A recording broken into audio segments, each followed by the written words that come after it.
اعوذ باللہ من الشیطان الرجیم بسم اللہ الرحمن الرحیم الحمد للہ رب العالمین الصلاة والسلام علی سیدنا و نبینا ابی القاسم محمد اللہم صلی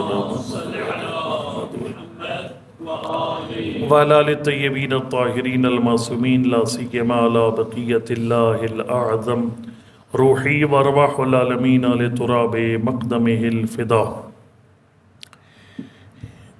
آئندہ ہفتے امام حسن عسکری علیہ السلام کی شہادت ہے اور امام زمان ارواح فدا کی امامت کا آغاز ہے۔ امام عسکری علیہ السلام کافی ساری مشکلات حضرت کے لیے تھی، اور جو سب سے بڑی مشکل یہ تھی کہ لوگوں کو امام زمان ارواح فدا سے آشنا کرنا اور ان کی غیبت کے لیے تیار کرنا لوگوں کو، شیعہ کو، اور پھر ان کے ظہور کے لیے آمادہ کرنا۔ یہ کام بہت مشکل تھا۔ ظاہر امام علیہ السلام امام زمان ارواح فدا کو ہر بندے کے سامنے پیش بھی نہیں کر سکتے تھے اور بالکل چھپا بھی نہیں سکتے تھے۔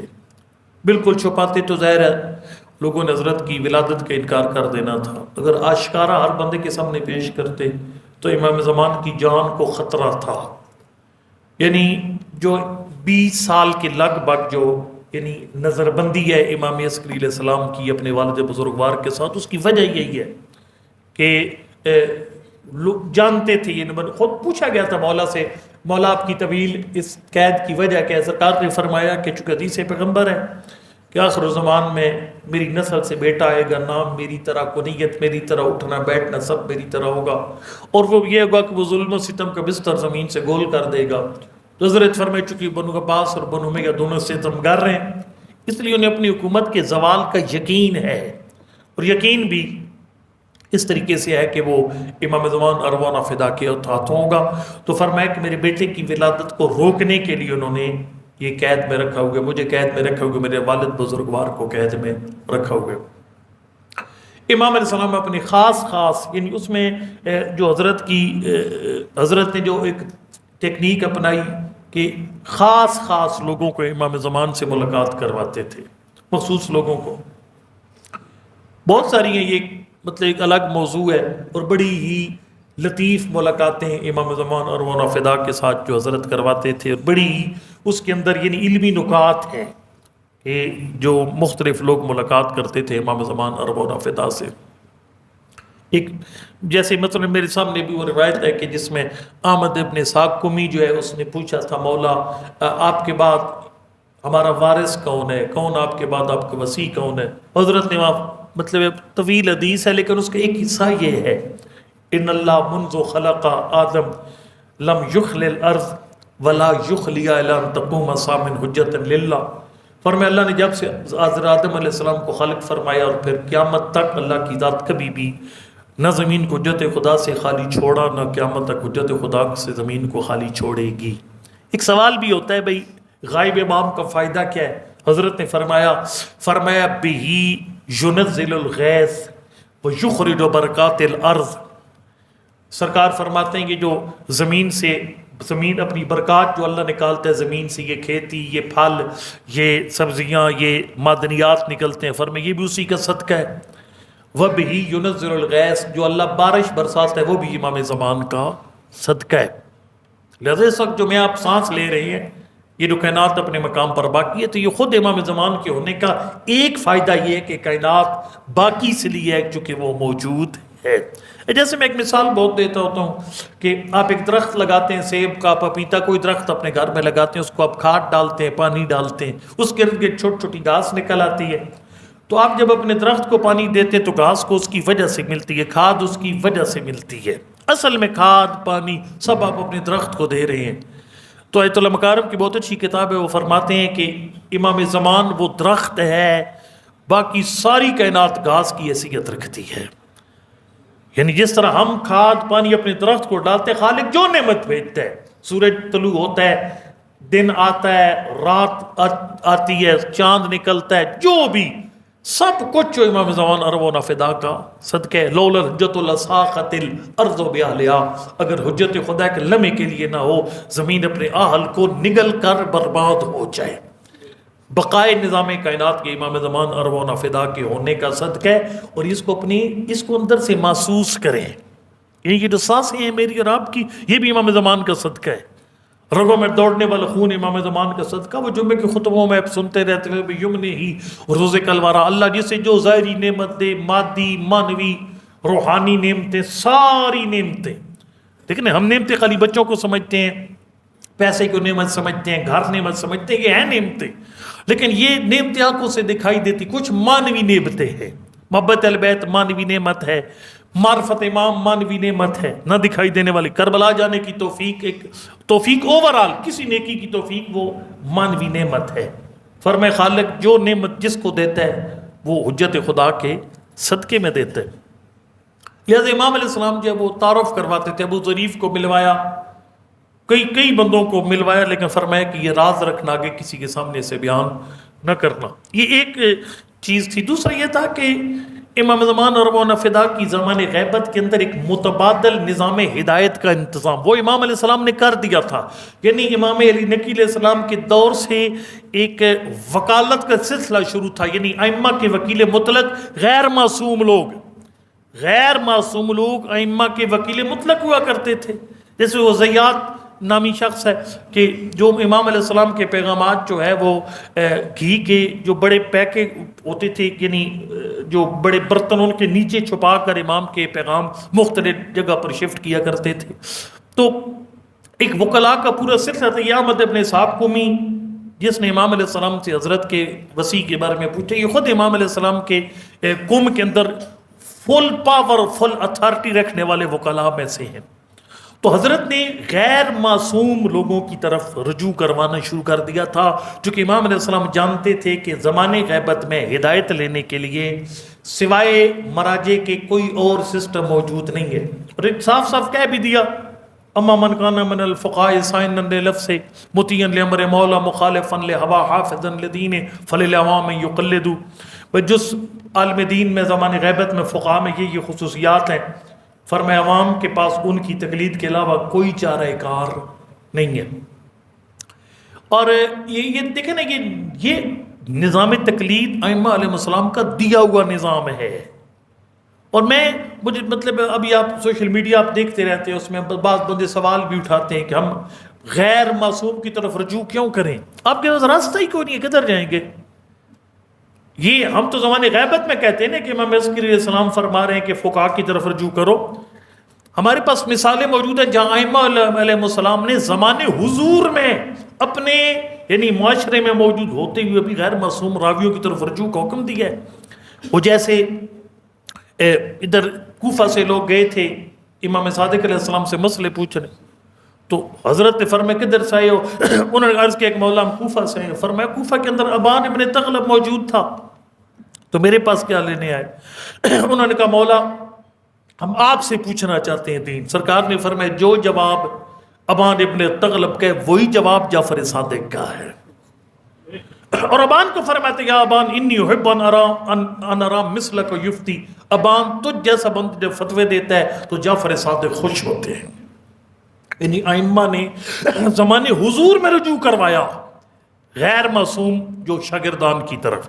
تو بہرحال یہ تقریباً سارے ائمہ نے لوگوں کو اس کا یعنی زمانے غیبت میں حکم دیا رجوع کا علماء کی طرف۔ اور میں ایک حدیث بہت پڑھتا ہوتا ہوں، وہ جو امام نقی علیہ السلام نے فرمایا لولا من یبقى بعد غیبت قائمکم من العلماء داعین الی اللہ وضالین الیہ منکرین عباد من شباک ابلیس ما بقی احد الا ارتد الدین۔ نے فرمایا اگر زمانے غیبت میں اس طرح کے علماء نہ ہوں کوئی ایک شیعہ بھی دین پر ثابت قدم نہ رہ سکے۔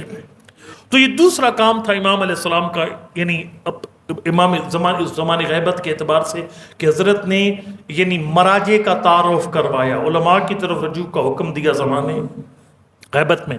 اور تیسرا کام جو امام علیہ السلام نے کیا وہ امام زمان ارواح فدا کے ظہور کے لیے لوگوں کی تیاری۔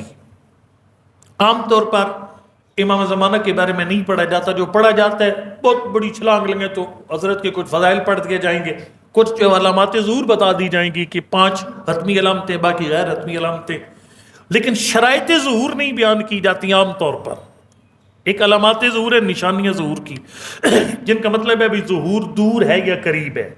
غیر حتمی علامتیں بتاتی ہیں ظہور ابھی دور ہے، حتمی علامتیں بتاتی ہیں ظہور ابھی انتہائی قریب ہے۔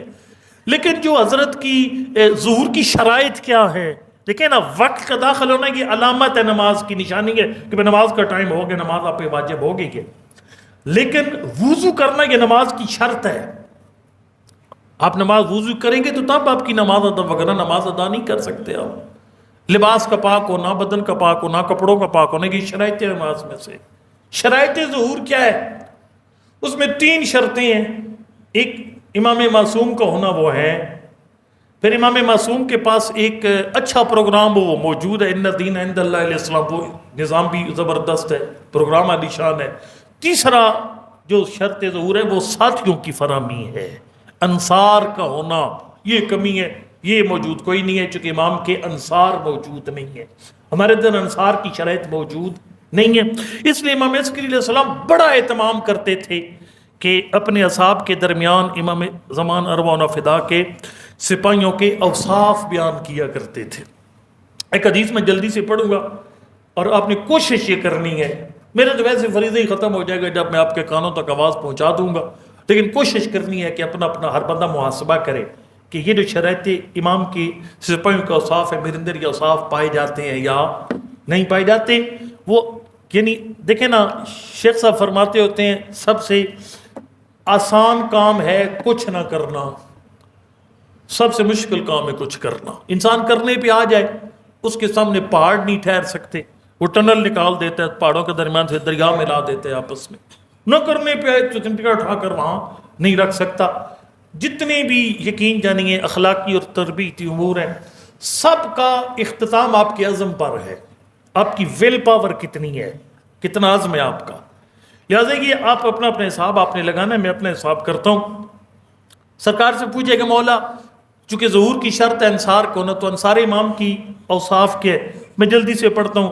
سرکار نے فرمایا برحم اللہ من طہارت الولادہ، فرمایا اللہ کی ذات نے ممتاز کیا ہوگا، باقی لوگوں سے جدا کرے گی، امتیاز دے گی میرے بیٹے کے سپاہیوں کی۔ سب سے پہلی بات یہ کہ ان کی ولادت پاک ہوگی، ان کی ولادت میں نجاست شامل نہیں ہوگی، یہ پہلی بات۔ پھر فرمایا ونفاست تربہ، وہ نفیس مزاج لوگ ہوں گے، نفیس مزاج، یعنی اس کو میں سادہ اس طرح بیان کروں گا کہ امام زمان کے جو سپاہی ہوں گے وہ لئیم، کمینے، چھوٹی چھوٹی حرکتیں کرنے والے، نیچ قسم کے لوگ نہیں ہوں گے۔ میں یہاں بڑی باتیں بعض شاید کرنا بھی زیادہ کوئی مناسب نہ ہو، مطلب آپ کو پتہ ہے کہ بھئی آپ کس کو کہتے ہیں یار یہ بڑا زبردست بندہ ہے، یہ کوئی لگتا ہے بھئی کوئی یعنی کریم ابن کریم ہے، اور یہ بندہ تو کمینہ سا بندہ ہے، دیکھو جی وہ ڈونگا بوٹیوں کا ہے تو ساری بوٹیاں ڈال لی، ہمسائے کا سوچا ہی کوئی نہیں، یعنی کہتے ہیں اس کی آنکھوں میں بھوک ہے۔ سرکار نے فرمایا پست عادات، کمینی حرکتیں، چھوٹے چھوٹے نیچ کام یہ کرنے والا وہ میرے بیٹے کا سپاہی نہیں ہے، جو اعلیٰ ظرف انسان ہے وہ میرے بیٹے کا سپاہی بنے گا۔ پھر سرکار نے فرمایا کہ مہذبت مقدستن قلوب من دنس النفاق، حضرت نے فرمایا وہ بندہ میرے بیٹے کا سپاہی بنے گا جس کا دل منافقت کی نجاست سے پاک ہوگا۔ منافقت کا مطلب ہے کہ زبانیں دو، چہرے دو، جسے آج کل کہتے ہیں یار فلاں بندہ بڑا ہی تیز تراز آدمی، خود کہتے بھی، اور یہ حدیث بھی ہے، لمبی حدیث ہے بھائی، وہ ایک وقت آئے گا لوگ نیکی کی دعوت دینا چھوڑ دیں گے، برائی سے روکنا چھوڑ دیں گے، ہے مولا اتنا برا زمانہ، فرمایا اس سے بھی بدتر ہو جائے گا، برائی کی دعوت دی جائے گی، نیکی سے روکا جائے گا، مولا اتنا برا زمانہ، فرمایا اس سے بھی برا زمانہ آئے گا، اور وہ جب نیکی کو برائی اور برائی کو نیکی سمجھا جائے گا۔ آج یہ فضیلت ہے، میں مثال طور پر ممبر پہ آپ کی تعریفیں کہ ڈھیر لمبار لگا دوں ڈال کے لوگوں کی کیا کہنے، آپ بڑے مجاہد لوگ ہیں، بہت اچھے لوگ ہیں، لیکن تنہائی میں بیٹھ کر پھر آپ کے کپڑے اتارنا شروع کر دوں گے، ایسے ایسے بھائی وہ ممبر پہ کیا تھا، بس کوئی ذرا چاپلوسی کی تھی، ذرا مجمع کو کور کرنا تو آئندہ کے لیے مجلس کی دعوت لینی تھی۔ حضرت نے فرمایا کہ منافق بندہ یہ میرے بیٹے کا سپاہی نہیں بنے گا، زبان بھی ایک، چہرہ بھی ایک۔ اس کے بعد سرکار نے فرمایا کہ مہذبۃ افئدۃ من رجس الشقاق، فرمایا جھگڑالو بندہ، جھگڑا پسند بندہ یہ بھی میرے بیٹے کے سپاہی نہیں ہے، یعنی جو جیب سے پیسے خرچ کر کے جھگڑے کی طرف جاتا ہے. اور یہ کوئی بہادری نہیں ہے. دو لفظ عربی زبان میں، دو لفظ عربی، ایک ہے شجاعت اور ایک ہے تہور. شجاعت اور تہور، ان میں ایک باریک سا فرق ہے. تہور بھی دلیری ہے، شجاعت بھی دلیری ہے، لیکن فرمائے تہور دلیری ہے بے وقوفی والی اور شجاعت دلیری ہے دانشمندوں والی. خواہ مخواہ ہر جھگڑے میں جا کر کود پڑنا یہ امام زمان کا سپاہی نہیں ہے. مومنوں کو لڑاؤ نہیں بھائی، ان میں صلح کرواؤ. ان صلاح ذات البین افضل من عامۃ الصلاح. حضرت فرمائے تو لڑے مومنوں کے بیچ میں صلح کروانا کہ ساری نمازوں سے افضل ہے، ساری عبادات سے بڑھ کر ہے. اور ان الفتنۃ اشد من القتل، دو مومنوں کو مارنا چھوٹا گناہ ہے، لڑائی ڈالنا ان سے بڑا گناہ ہے ان کے اندر. بھارت جھگڑا پسند بندہ، یہ بندہ سپاہی امام زمان نے بندہ دیکھو نا، یہ بے وقوفوں والی دلیری ہے. بندہ شیر کے منہ میں ہاتھ ڈال دے میں ڈرتا نہیں ہوں اس سے، یہ بے وقوفوں والی دلیری ہے. شیر آپ کا ہاتھ کھا جائے گا، آپ سانپ کے آگے اپنے پیر رکھ دو میں کوئی ڈرتا ہوں.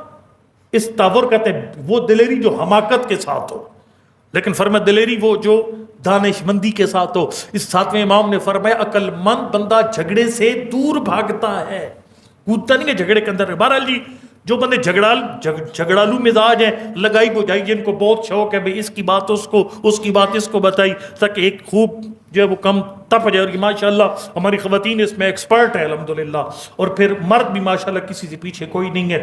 دستی زبردستی اٹھا کر بات جائیں گے جی چودھری صاحب آپ کے بارے میں فلانا یہ کہہ رہا تھا، جی آپ کے بارے میں وہ یہ کہہ رہا تھا، وہ آپس میں لڑ پڑیں گے. تو یہ سرکار فرماتے جو مومنوں میں لڑائی ڈالے گا وہ بندہ میرے بیٹے کا سپاہی نہیں بن سکتا. اور آخری بات سرکار نے فرمایا لینتن ارائکہم للدین، حضرت نے فرمایا وہ بندہ میرے بیٹے کا سپاہی بنے گا جس کی جان پر دین کے احکام بھاری نہ ہو، جو صبح نماز کو اٹھنے کے لیے اپنے لیے آفت اور عذاب نہ سمجھے.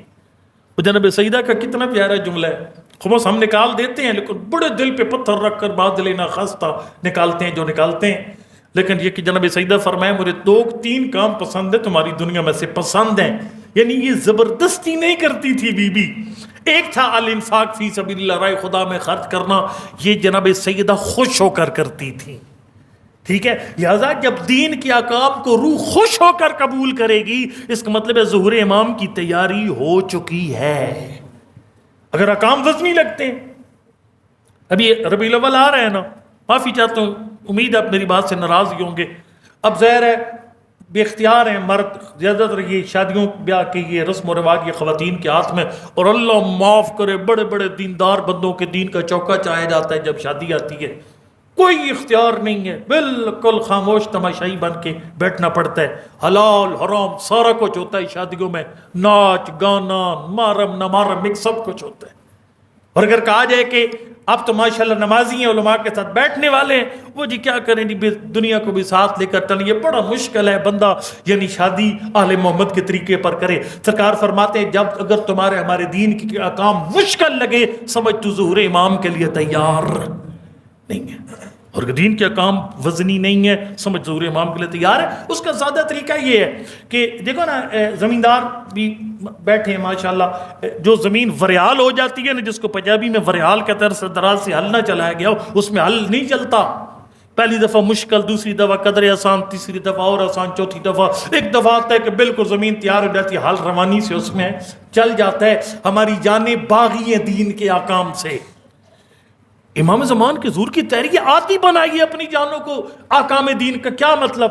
آپ بچے کی شادی اس دفعہ اگر تہیا کر کے اٹھتے ہیں نا، بیٹی کی شادی میں کوئی حرام نہیں ہونے دوں گا، مشکل ہوگا لیکن رفتہ رفتہ آسان ہوتا جائے گا. دوسرے بچے کی شادی پر دین کے مطابق کرنا اور آسان ہو جائے گا، تیسرا اور آسان ہو جائے گا، چوتھا اور آسان ہو جائے گا.